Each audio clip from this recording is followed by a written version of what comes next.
Dagdag presyo sa produktong petrolyo muling ipapatupad bukas, Martes.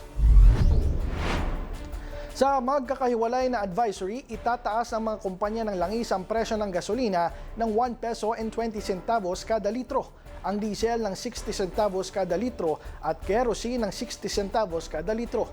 Ito na ang ika-6 na linggong sunod-sunod na oil price hike, bunsod pa rin ang nagpapatuloy na geopolitical tension sa pagitan ng Amerika at Iran kung saan apektado ang pandaigdigang merkado ng langis. Matatanda ang noong nakaraang linggo, tumaas ang presyo ng gasolina ng 60 centavos kada litro, diesel ng piso kada litro at kerosene ng 60 centavos kada litro.